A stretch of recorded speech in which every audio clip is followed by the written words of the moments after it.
प्यारे बच्चों, आज हम सबसे पहले उत्तर प्रदेश माध्यमिक बोर्ड परीक्षा में हिंदी विषय में जो सबसे पहला प्रश्न और दूसरा प्रश्न आता है वह है हिंदी साहित्य का इतिहास। उसको देखेंगे। यह भाग अंक की दृष्टि से भी बहुत महत्वपूर्ण है।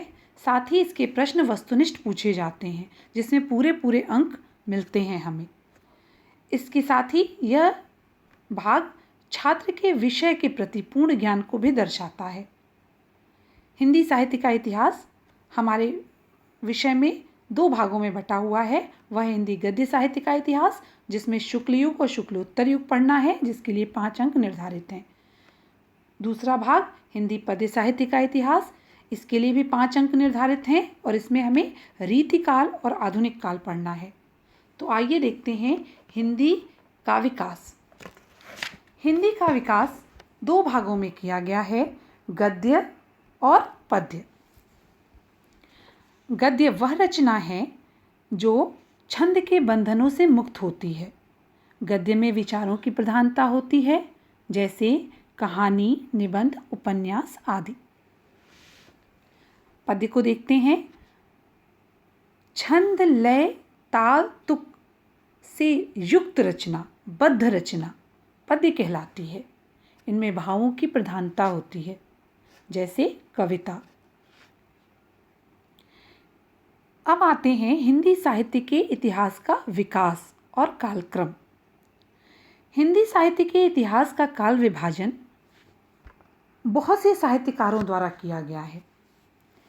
इनमें आचार्य रामचंद्र शुक्ल, डॉक्टर गणपत चंद्र गुप्त, डॉक्टर रामकुमार वर्मा, राहुल सांकृत्यायन आदि प्रमुख आचार्य हैं। जिस मत को सबसे ज़्यादा लोगों ने माना वह है आचार्य रामचंद्र शुक्ल का काल विभाजन वाला मत। हमने हिंदी साहित्य के इतिहास का काल विभाजन आचार्य रामचंद्र शुक्ल के मत के अनुसार लिया है। आचार्य रामचंद्र शुक्ल हिंदी साहित्य को 4 भागों में बांटते हैं। सबसे पहला आदिकाल, जिसकी समय सीमा संवत 1050 से 1375 विंशति मानी गई है। फिर मध्यकाल आता है। मध्यकाल को आचार्य रामचंद्र शुक्ल ने 2 भागों में बांटा, पूर्व मध्यकाल और उत्तर मध्यकाल। पूर्व मध्यकाल को भक्तिकाल भी कहते हैं, जिसकी समय सीमा 1375 ईस्वी से संवत 1375 से 1700 विंशति मानी गई है। उत्तर मध्यकाल, रीतिकाल, इसकी समय सीमा संवत 1700 से 1900 विंशति है और इसको आचार्य शुक्ल ने 3 भागों में बांटा है। सबसे पहले रीतिबद्ध काव्यधारा, दूसरा विभाजन रीति सिद्ध काव्यधारा का और तीसरा विभाजन रीति मुक्त काव्यधारा का होता है। इसके बाद हिंदी साहित्य का जो चौथा विभाजन है वह है आधुनिक काल, जिसके समय सीमा आचार्य शुक्ल जी ने संवत 1900 से अब तक मानी है। आधुनिक काल का विभाजन हम 5 भाग में देखते हैं। सबसे पहला भारतेंदु युग, दूसरा द्विवेदी युग, तीसरा छायावादी युग, चौथा प्रगतिवादी युग, 5वां प्रयोगवादी युग और नई कविता। इसकी समय सीमा को डॉक्टर नागेंद्र के अनुसार हम देखते हैं कि भारतेंदु युग, जो कि नवजागरण काल भी कहलाता है, उसकी समय सीमा 1857 से 1900 ईस्वी तक है। द्विवेदी युग की समय सीमा, द्विवेदी युग जिसे पुनर्जागरण काल भी कहते हैं, उसकी समय सीमा 1900 से 1918 ईस्वी मानी जाती है। छायावादी युग, इसकी समय सीमा 1918 से 1938 मानी जाती है। प्रगतिवादी युग, इसकी समय सीमा 1938 से 1953 मानी जाती है। प्रयोगवादी युग 1953 से अब तक मानी जाती है। प्रगतिवादी और प्रयोगवादी ये दोनों छायावादोत्तर युग में गिने जाते हैं, जो छायावाद युग के बाद होती है। प्रयोगवाद में ही 1954 से नई कविता का प्रारंभ हो जाता है।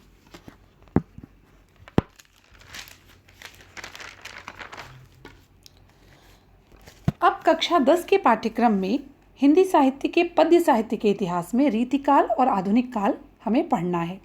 तो सबसे पहले हम रीतिकाल को देखते हैं। रीतिकाल 1700 से 1900 तक मानी गई है। हिंदी साहित्य के इतिहास का तीसरा काव्यखंड रीतिकाल कहलाता है। इस काल में राजनीतिक दृष्टि से मुगलों के हास और पतन का काल रहा है। वहीं सामाजिक दृष्टि से बादशाहों द्वारा समाज के निचले तबके का शोषण किया जाता था। नारी महज भोग विलास की वस्तु थी। मनुष्य पूर्णतया भाग्यवाद पर आश्रित था। साहित्यकार और कलाकारों को राजाओं का संरक्षण प्राप्त था। रीतिकाल के कवियों द्वारा श्रृंगारिक रचनाओं की रचना इस काल में की जाती है।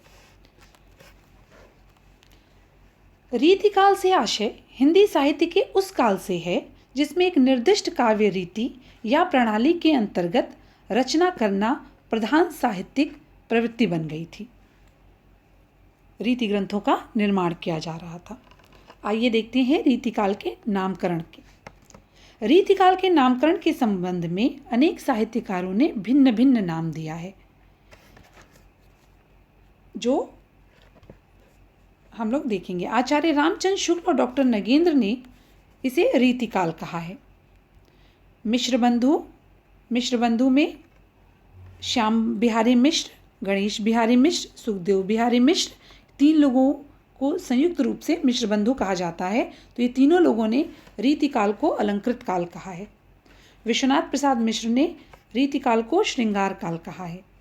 डॉक्टर रामशंकर शुक्ल रसाल ने कला काल कहा है और जॉर्ज ग्रियर्सन ने रीतिकाल को रीतिकाव्य का नाम दिया है। आइए रीतिकाल की प्रमुख प्रवृत्तियों को देखते हैं। रीतिकाल की प्रमुख प्रवृत्तियां जो उस काल में दिखाई पड़ती हैं वह है रीति का निरूपण अथवा रीति ग्रंथों का निर्माण। काव्य में श्रृंगारिकता का आधिक्य है। आश्रयदाता राजाओं की प्रशंसा है। काव्य भाषा के रूप में ब्रज भाषा की प्रतिष्ठा है। कला पक्ष की प्रधानता है। सवैया और दोहा छंद का प्रयोग किया है। प्रकृति का उद्दीपन के रूप में चित्रण हुआ है। भक्ति एवं नीति के दोहे या इनके काव्य पद इनके बने हैं। रीतिकाल का वर्गीकरण अब देखते हैं। रीतिकाल का वर्गीकरण विश्वनाथ प्रसाद ने रीति के आधार पर किया है, जिसमें रीतिकाल का वर्गीकरण जो है वो पहला है रीतिबद्ध काव्य, दूसरा है रीति सिद्ध काव्य, तीसरा है रीति मुक्त काव्य। रीतिबद्ध काव्य किसे कहते हैं? रीतिकाल के प्रथम वर्ग के कवियों ने रीति से बंधकर अर्थात संस्कृत आचार्यों की भांति काव्यांगों का अर्थ होता है जिसमें रस, छंद, अलंकार, गुण, दोष इत्यादि हम देखते हैं, उसे काव्यांग कहते हैं। तो संस्कृत आचार्यों की भांति जिन्होंने काव्यांग का निरूपण किया, ऐसे कवि या ऐसे काव्य जो लक्षण ग्रंथों की रचना से युक्त हैं, वह इस वर्ग के काव्य और कवि के रूप में आते हैं। इसके प्रमुख कवि हैं केशवदास, देव, भूषण, मतीराम, पद्माकर।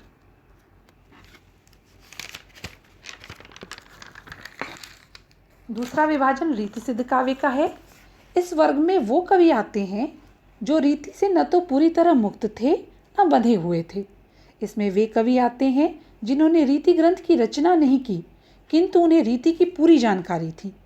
इन लोगों ने लक्षण ग्रंथ तो नहीं लिखे, किंतु काव्यांगों का उदाहरण अवश्य लिखा, जैसे बिहारी सतसई में। तीसरा काल जो आता है वो है रीति मुक्त काव्यधारा का। इस वर्ग के कवि रीति बंधन से पूर्णतः मुक्त थे। रीति मुक्त कवियों ने हृदय के उद्गार को लिखा है।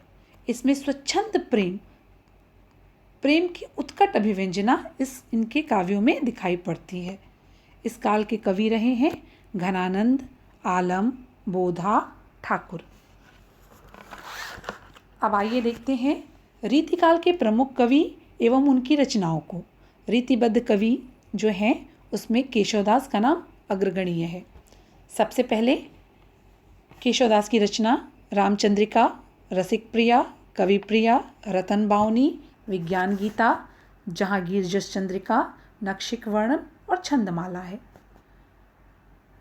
फिर चिंतामणि इस काव्यधारा के कवि हैं। चिंतामणि की रचना रसविलास, श्रृंगार मंजरी, कवि कुल कल्पतरु, छंद विचार, पिंगल है। महाकवि भूषण इस काल के कवि हैं। इनकी रचना शिवराज भूषण, शिवा बावनी, छत्रसाल दशक है। मतीराम, जिनकी रचना फूल मंजरी, रसराज, ललित ललाम है। भिखारी दास, जिनकी रचना काव्य निर्णय है। इस काल के रचनाकार देव हैं और उनकी रचना भाव विलास, भवानी विलास, रस विलास, अष्टायाम है। सबसे अंतिम रीतिबद्ध कवि के रूप में जो आते हैं वो पद्माकर आते हैं और पद्माकर की रचना पद्माभरण है, जगद्विनोद है, प्रबोध पचासा है, हिम्मत बहादुर विरदावली है, गंगा लहरी है। अब रीति सिद्ध कवियों को देखें। उसमें सबसे प्रमुख रूप से बिहारी लाल आते हैं, जिनकी एकमात्र रचना 700 दोहों के साथ बिहारी सतसई है। इसके बाद तीसरी काव्यधारा जो रीतिमुक्त काव्यधारा थी उसको देखिए। उसके कवि घनानंद हैं। घनानंद की रचना घनानंद कवित्त, इश्कलता, सुजान हित प्रबंध और पदावली है। आलम की रचना आलम केली। बोधा इस काल के कवि हैं, उनकी रचना इश्कनामा, विरह बारिश।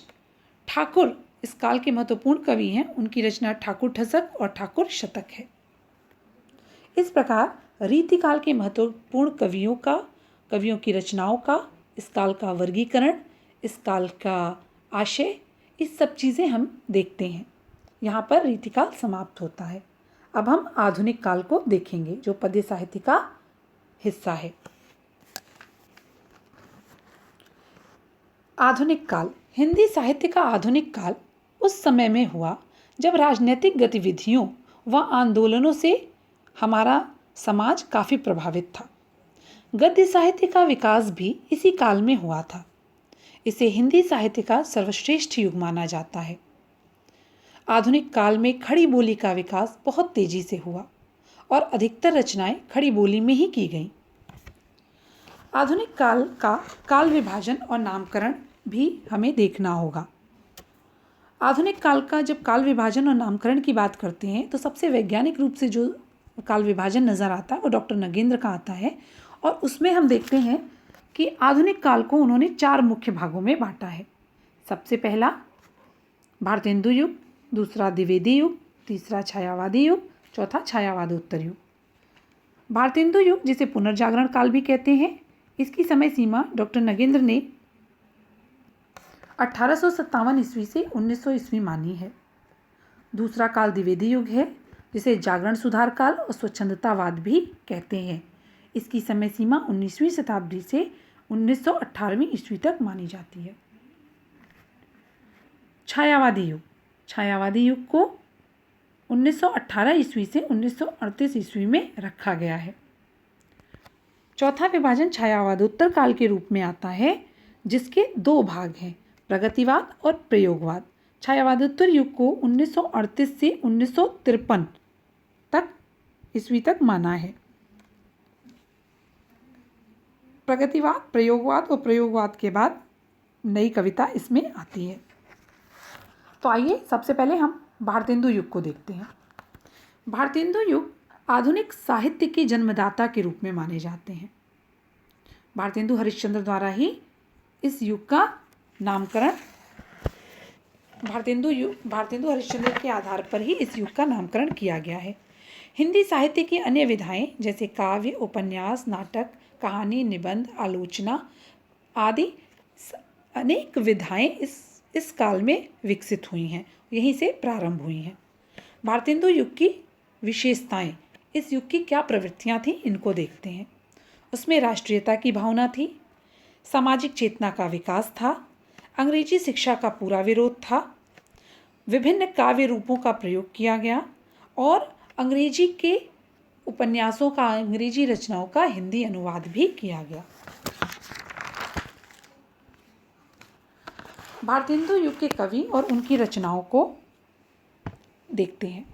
सबसे पहले भारतेंदु युग में महत्वपूर्ण कवि भारतेंदु हरिश्चंद्र, जिनके नाम पे इस युग का नाम ही रखा गया। भारतेंदु हरिश्चंद्र की रचनाओं में भारत दुर्दशा, अंधेर नगरी, प्रेम फुलवारी, प्रेम सरोवर, प्रेम मल्लिका, सत्य हरिश्चंद्र, बंदर सभा आदि हैं। दूसरे कवि के रूप में अंबिका दत्त व्यास को देखते हैं, जिन्होंने भारत, धर्म, पावस पचासा आदि लिखा है। जगमोहन सिंह की रचना देवयानी श्याम सरोजनी है। इस काल के कवि राधाचरण गोस्वामी ने नवभक्तमाल लिखा है। हम यहाँ केवल महत्वपूर्ण कवियों को और महत्वपूर्ण रचनाओं का ही उल्लेख कर रहे हैं। अब हम द्विवेदी युग की ओर आते हैं। दूसरा काल विभाजन द्विवेदी युग, जिसे पुनर्जागरण काल और स्वच्छंदतावाद भी कहते हैं, उसे देखते हैं। आचार्य महावीर प्रसाद द्विवेदी के नाम पर इस काल का नाम महावीर द्विवेदी युग पड़ा है। इस युग में ब्रज भाषा के स्थान पर खड़ी बोली में कविता करने का तीव्र आंदोलन आरंभ हो गया। इससे कविता में नवीनता आई और एक नए युग का आरंभ हो गया। राष्ट्रीय चेतना और समाज सुधार ने कविता के विषय में भी बदलाव किया गया। हिंदी को परिष्कृत, परिमार्जित और व्याकरण सम्मत बनाने की दृष्टि से भी यह काल बहुत महत्वपूर्ण है। द्विवेदी युग की विशेषताएं। इस युग की सबसे बड़ी विशेषता देशभक्ति की भावना, अंधविश्वासों और रूढ़ियों का पूरा विरोध, वर्णन प्रधान कविताएं, मानव प्रेम और प्रकृति चित्रण है। द्विवेदी युग के प्रमुख कवि और उनकी रचनाओं को देखते हैं। सबसे पहले इस युग में मैथिली शरण गुप्त का नाम लेते हैं, जिनकी रचना साकेत, भारत भारती, यशोधरा, पंचवटी है। इसके बाद माखनलाल चतुर्वेदी, जिनकी रचना हिमकिरीटनी, हिमतरंगिणी, युगचरण, समर्पण आदि है। इसके बाद इस युग के कवि जिनके नाम पर महावीर प्रसाद द्विवेदी के नाम पे जिनका युग का नाम रखा गया, उनको देखते हैं। महावीर प्रसाद द्विवेदी की रचना काव्य मंजूषा और सुमन है। अयोध्या सिंह उपाध्याय हरिऔध की रचना प्रेम प्रवास, जो खड़ी बोली का पहला महाकाव्य है। वैदेही वनवास और रस कलश है। इस काल के कवि में राम नरेश त्रिपाठी हैं, जिनकी रचना मिलन, पथिक और स्वप्न है। इसके बाद तीसरा युग आता है छायावादी युग। छायावादी युग में स्थूल और इतिवृत्तात्मक कविता के स्थान पर छायावादी काव्य का उदय हुआ। इस कविता के अंतर्गत सत्यम शिवम सुंदरम की भावना को अंकित किया गया है, अर्थात प्रेम और सौंदर्य तथा राष्ट्रीय प्रेम इस कविता का मुख्य विषय रहा है। इसके अतिरिक्त वेदना तथा रहस्यात्मक अनुभूति के भी दर्शन होते हैं। छायावादी कवियों में कल्पना, माधुर्य एवं समरसता दिखाई पड़ती है। छायावादी काव्य की मुख्य विशेषता क्या है, उसे देखिए। सबसे पहले नारी के प्रेम और सौंदर्य का चित्रण होता है इस काल में। प्रकृति का मानवीकरण है। देश के प्राचीन और नवीन वस्तुओं तथा इतिहास का गौरवगान है। नारी, किसान, मजदूर इत्यादि उपेक्षित वर्ग को गौरव प्रदान किया गया है। मुक्त छंद का अधिक प्रयोग है। रहस्य की भावना इसमें दिखाई देती है। लाक्षणिक प्रतीकात्मक शैली तथा भाषा में अर्थ शक्ति का विस्तार किया गया है। छायावादी काव्य के प्रमुख कवि एवं उनकी रचनाओं को हम देखेंगे। इस काल के जो प्रमुख हस्ताक्षर हैं वह हैं कवियों के रूप में जयशंकर प्रसाद, सुमित्रानंदन पंत, सूर्यकांत त्रिपाठी निराला, महादेवी वर्मा इत्यादि।